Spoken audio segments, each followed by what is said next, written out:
स्वागत है। मैं हूं आपके साथ अंकिता। चलिए बढ़ते हैं की खबरों।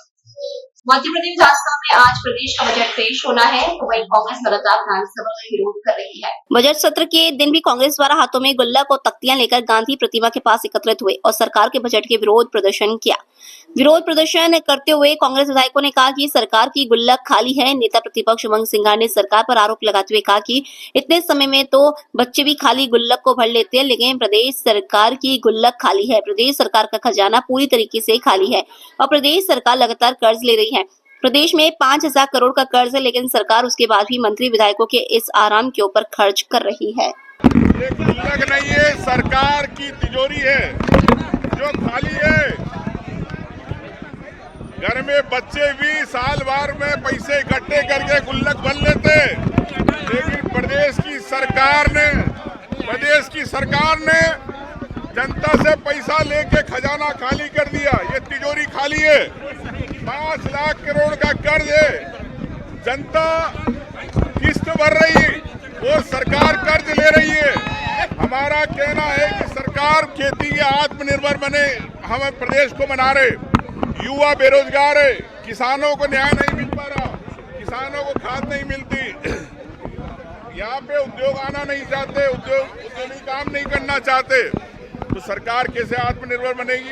ये कर्ज जनता पे बना दिया सरकार ने। सरकार ने कहा कि आर्थिक सर्वेक्षण में 1,70,000 से लेकर 2 लाख रुपए हम लगभग हर व्यक्ति कमा रहा है। मैं मुख्यमंत्री जी से कहना चाहता हूं, मंत्रियों से कहना चाहता हूं कि आप जो गाड़ियों में घूम रहे हो, ठाट बाट से घूम रहे हो, प्रदेश की जनता का पैसा है, आप मजे कर रहे हो। जनता कर्ज में है, खजाना खाली है। नहीं, अब हमारा यही मांग हमने कि हम उनसे क्या डिमांड कर रहे हैं कि आप कर्ज ले रहे हैं, बजट से ज्यादा कर्ज है। किसी भी राज्य का कर्ज बजट से ज्यादा हो जाए, राज्य का भविष्य पता चल जाएगा। तो वो कर्ज आप ले रहे हैं तो कहाँ खर्च कर रहे हैं वो तो बताइए नहीं। वो कर्ज अगर नहीं बताएंगे तो फिर ये डेमोक्रेसी नहीं है। अब उन्होंने कहा है कि हम ये निवेश कर रहे हैं। कहाँ निवेश कर रहे हैं? युवाओं के ऊपर, ठीक है, महिलाओं के ऊपर हम निवेश कर रहे हैं, महिलाओं को आगे बढ़ाने के लिए हम निवेश कर रहे हैं, किसानों को आगे बढ़ाने के लिए हम निवेश कर रहे हैं, SC ST को आगे बढ़ाने के लिए। मैं ये कह रहा हूँ कि युवाओं के लिए आप उनके प्रगति के लिए निवेश कर रहे हैं, तो एक नौकरी बता दीजिए आपने कब भर्ती किया है? बताइए नहीं, एक नौकरी भर्ती नहीं की। सारा का सारा सरकार इन्होंने आउटसोर्स पर चला दी है, ठेके पर। आउटसोर्स पर सरकार चल रही है, ठेके पर सरकार चल रही है। नौजवान आत्महत्या करेगा, पढ़ा लिखा लड़का कहाँ जाएगा? कहाँ निवेश है? महिलाएं साल 2 साल का रिकॉर्ड उठा के देखिए, हजारों बच्चियां लापता हैं। कहा क्या है तुम्हारा निवेश? क्या कहाँ ले जा रहे हो राज्य को? किसान 300 रुपए की यूरिया की बोरी इन्होंने ब्लैक में 500 में दिलवाई। DAP की 1300 की बोरी 2100 में बेची। बीज इन्होंने दिया नहीं। समर्थन मूल्य जब कब घोषणा करते हैं? जब किसान अपना अनाज मंडी में बेच देता है तब समर्थन मूल्य की बात करते हैं, जब उसमें बचता नहीं है। जब अनाज किसान के पास है तब करिए नहीं समर्थन मूल्य, और जब बिच जाता है बेचारे का 8-10 दिन 15 दिन वेट करता है कि कोई नहीं ले रहा है, तो अपना कर्जा वाला उसके ऊपर चढ़ जाता है, वो कर्जे को पटाने के लिए जल्दी भेज देता है। तो किसके हितैषी है? SC ST का जो बजट है आधे से भी ज्यादा बजट देते हैं, और वो कहाँ खर्च करते हैं? SC ST का बजट कोई खेल होगा उसमें खर्च कर देंगे, स्टेडियम बनेगा उसमें खर्च कर देंगे। लाडली बहना तक में वो बजट दिया। एक आदमी का पेट काट करके दूसरे आदमी को अनाज देना, ये मानवता है क्या? तो सबसे पहले ये बताइए कि आप जो कर्जा ले रहे हैं ये खर्चा कहाँ कर रहे हैं? सीधी सी बात ये है। ये नहीं बताएंगे, हमारा विरोध जारी रहेगा। जिला विधानसभा क्षेत्र वार्ड 44 सुभाष नगर ब्रिज के नीचे हॉकर्स कॉर्नर के पास मेन रोड पर शराब की दुकान, जिसके कारण यहाँ के आम नागरिकों और राहगीरों को काफी परेशानी है।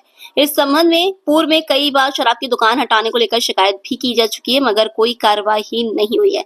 इस शराब की दुकान से शराबियों की भीड़ और उनके द्वारा पास में भेंट कर शराब पी जाती है एवं जाने वाली गंदगी के कारण लोगों का वहां से निकलना मुश्किल हो गया है। मेन रोड पर 2 पहिया वाहनों को खड़ा कराया जाता है, जिससे कभी भी दुर्घटना होने से इनकार नहीं किया जा सकता है। इस समस्या को देखते हुए सरकार, जिला प्रशासन तत्काल संज्ञान में लेकर इस शराब की दुकान को बंद करने के आबकारी विभाग को निर्देशित करें, ताकि यहाँ के निवासियों और राहगीरों को राहत मिल सके। जानते हैं कि नरेला विधानसभा वार्ड नंबर 44 और यहाँ पर दारू की दुकान रोड पर है, और जिस तरीके से सरकार बड़े बड़े दावे करती है कि धार्मिक स्थलों के आसपास दारू की दुकान नहीं होना चाहिए। कुछ ही दूरी पर धार्मिक स्थल है, यहाँ पर मंदिर भी है, इधर मस्जिद भी है, और ये बस्ती ये दुकानदारों की दुकानें तोड़ दी गई। उसके बाद भी यहाँ पर शराब की दुकान यथावत है। पूरा रोड पे आप देखिए किस तरीके का जाम लगा के लोगों को परेशान करते हैं। यहाँ से कई लोगों के फ़ोन आते हैं, उसके बाद भी आबकारी विभाग का और प्रदेश की सरकार का इस ओर ध्यान नहीं है। तत्काल इस दुकान के ऊपर कार्रवाई करना चाहिए और तत्काल इसको यहाँ से हटाने का काम करना चाहिए ताकि यहाँ के लोगों को राहत मिल सके। और जिस तरीके से आप देख रहे हैं, कुछ दिन पूर्व में यहाँ पर एक्सीडेंट हो गया था, 2 लोगों की जान भी चली गई थी, मगर इस ओर ध्यान नहीं है। ट्रैफिक पुलिस यहाँ कुछ ही दूरी पर चेकिंग करती है, आम आदमी को रोकती है, पकड़ती है, मगर इस ओर कोई कार्रवाई नहीं करती है। हमारी जिला प्रशासन से ये मांग करते हैं और मध्य प्रदेश की सरकार से और आबकारी विभाग से ये मांग करते हैं तत्काल इसको दुकान को यहाँ से कहीं और स्थानांतरित करें, यहाँ के लोगों को राहत मिल सके। बजट को लेकर मंत्री गौतम टेंटवाल का बयान। मध्य प्रदेश बजट को लेकर राज्य मंत्री गौतम टेंटवाल ने कहा, यह बजट विकसित भारत को ध्यान में रखकर बनाया गया है। बजट में महिला सशक्तिकरण, कृषि, शिक्षा, स्वास्थ्य का यह बजट होगा। कैसे उन्नत किस्म के बीज खाद को बढ़ावा हो, उसको लेकर यह बजट होगा। जी सर, आज बजट किस तरह का बजट है?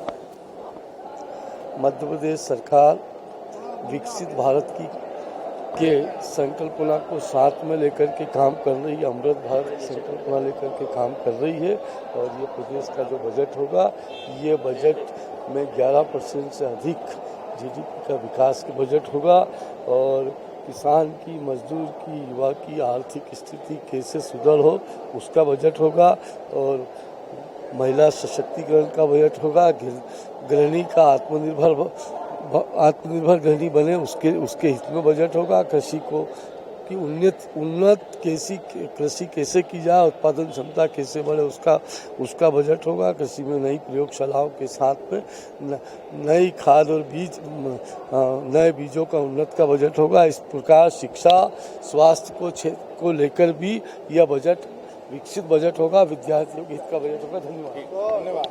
उज्जैन जावरा मार्ग को 4 लेन चौड़ीकरण को लेकर पैदल यात्रा के लिए निकले कांग्रेस कार्यकर्ताओं को पुलिस ने चौपाल सागर से गिरफ्तार कर लिया, जिसके बाद पूर्व विधायक दिलीप सिंह गुर्जर नागदा पुलिस थाने पहुंचे और कांग्रेस कार्यकर्ताओं को रिहा करने की मांग पर अड़े रहे।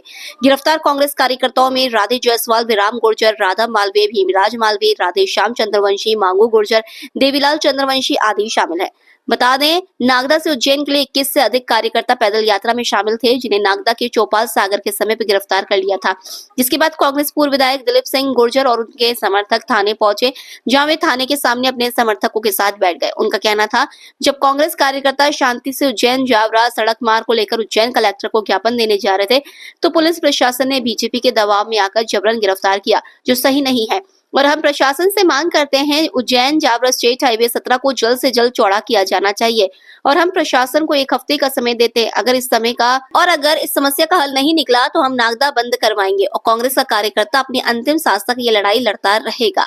वहीं कांग्रेस नेता चेतन यादव ने भी कहा है कि अब तक उज्जैन जावरा हाईवे पर कई मौतें हो चुकी है और कांग्रेस कार्यकर्ता केवल सरकार का ध्यान इस ओर आकर्षित करने का प्रयास कर रहे हैं और उन्हें जबरन गिरफ्तार किया जा रहा है। वैसे बात जो कांग्रेस कार्यकर्ता जो नागदा से उज्जैन के लिए जो मार्च कर रहे थे और इसको लेके जो थाने पे गिरफ्तार किया, क्या मामला पूरा है?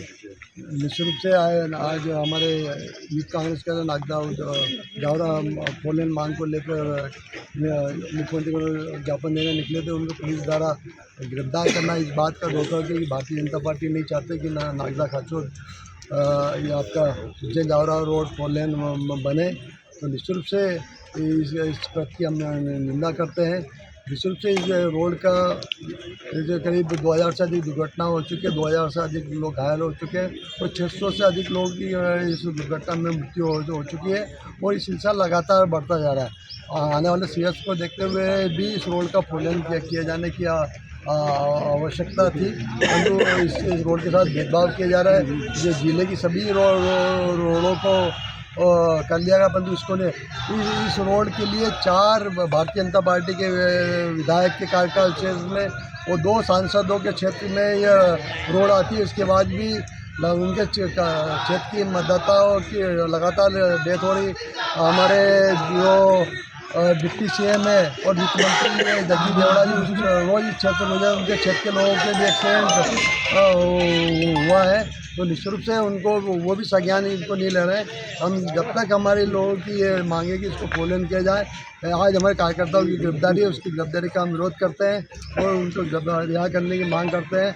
यदि शासन प्रशासन ने इसको नहीं सुना तो निश्चित रूप से नागदा बंद का आह्वान नागदा व उज्जैन खोलने के लिए करेंगे। यदि शासन के पास पैसा नहीं है तो आप नागदा उज्जैन रोड को खोलन करने की मांग करते हैं।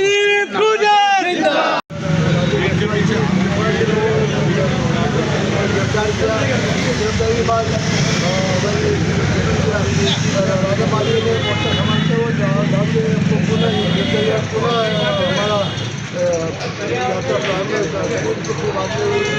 उनको भी गिरफ्तार किया गया है। हम उसके बाद थाने के जमीन लगातार बैठे हुए हैं और साधन प्रशासन को करेंगे। आगे हमारी ये नीति रिपोर्ट के लिए क्षेत्रीय नीति खास के रिपोर्ट की है। बड़ी बात ये कि 4 भारतीय जनता पार्टी के विधायकों के 5 क्षेत्र में आती हो तो भारतीय जनता पार्टी के सांसदों के 5 क्षेत्र में जवाबदारी ये है कि जनता के हितों के लिए रक्षा करें, क्योंकि वो इसको अनदेखी कर रहे हैं। वो लगातार मौतों का सिलसिला इस रोड पर जारी है। 600 मौतें हो चुकी है, 2000 से भी घायल हो चुके हैं, 2000 की दुर्घटनाएँ हो चुकी है। इसके बावजूद भारतीय जनता पार्टी के नेताओं की सुनी नहीं है। इसको जगाने के लिए कांग्रेस लगातार प्रयास कर रही है। आज हमने शुरुआत की है, जैसे तो ये पीएटी रोड कार्यक्रम में बना, तो अपनी हम इस बात के लिए मांग करें कि पार्टी को देखते हुए भोजन किए जाने की आज आवश्यकता है। शासन प्रशासन क्यों इसके साथ भेदभाव कर रहे हैं? जब उन्होंने भोजन की बात करी तो मुख्यमंत्री के लिए रोड दे दिया, जबकि हमको उसका आवश्यकता नहीं है। हमको इस रोड की आवश्यकता है। हम मांग करते हैं कि इसको भोजन किया जाए, शासन नहीं करा यार। तो आने वाले समय में हम नागदा बंद का सच्ची नागदा बंद का आह्वान भी करेंगे। जब तक इस रोड का निराकरण नहीं हो जाता हम शीघ्र ही नागदा बंद का सच्चे आह्वान करेंगे।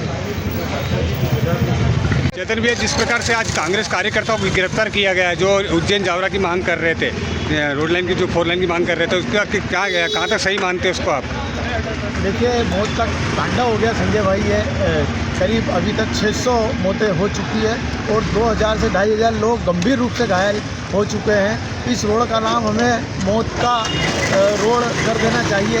इसके लिए हम सभी लोग सतत प्रयास कर रहे हैं, आंदोलन कर रहे हैं। आज हमारे युवक कांग्रेस के साथी जो पैदल यात्रा में कहाँ का गुनाह है, कहाँ का क्या है, ये तो मेरे को आज तक समय से परे है, पर उनको भी प्रशासन ने मनमानी तरीके से उनको गिरफ्तार कर लिया है। उनके गिरफ्तारी के स्वरूप हम लोग सब यहाँ पर थाने पर विधायक साहब और सभी कांग्रेस के साथी गण आए हैं और हमारा ये उद्देश्य है कि जब तक उनको रिहा नहीं करेंगे, जब तक हम लोग सभी यहाँ थाने पर धरना प्रदर्शन दे रहे हैं।